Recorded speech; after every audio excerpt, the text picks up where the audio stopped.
Je travaille pour l'ASBL Virel Nature, qui existe depuis maintenant une quarantaine d'années et qui est en charge de la gestion de la réserve naturelle de l'étang de Virel.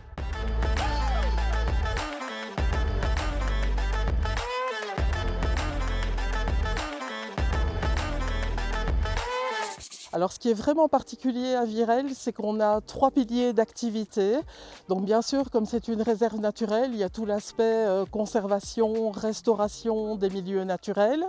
Mais on arrive à faire coexister cela avec de l'écotourisme et également avec de la sensibilisation à la nature et à l'environnement. Quand la réserve naturelle a été créée en 1983, eh bien cet endroit avait été un site touristique très fréquenté d'ailleurs dans les années 50 et 60 avec des pratiques très intensive.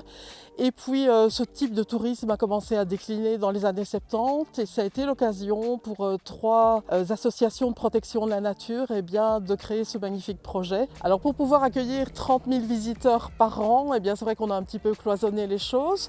Donc c'est la rive sud de l'étang qui accueille ces visiteurs.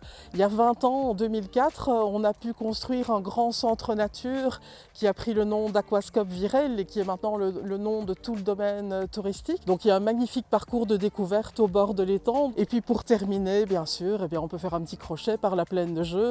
Donc c'est vraiment un endroit où on peut passer toute la journée en famille. On a développé de nouvelles activités, style des hébergements insolites, un escape game également.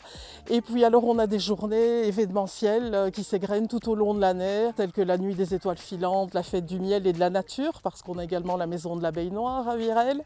Et puis un traditionnel qui est la foire aux pommes qui a lieu au mois d'octobre chaque année. La réserve naturelle de l'étang de Virel, c'est une superficie de 134 hectares.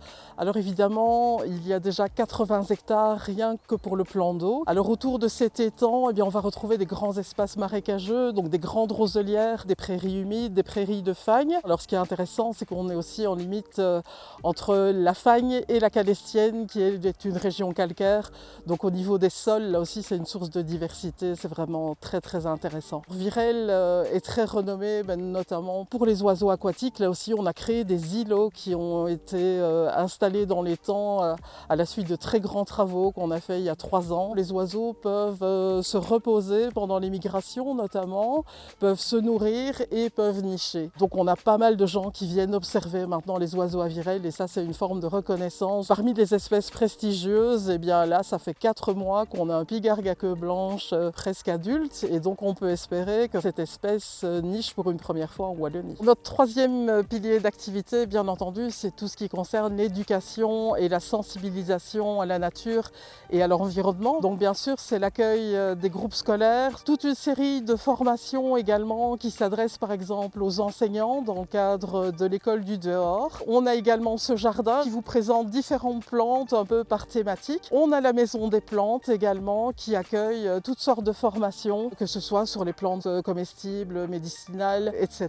Alors en termes d'éducation, on se fait aider également par un réseau de bénévoles. Les accompagnateurs nature nous donnent des coups de main sur les principaux événements, mais se chargent également de l'accueil du grand public pendant les week-ends, pendant les vacances scolaires et pour des groupes qui souhaiteraient des visites d'1h30 à 2h au bord de l'étang.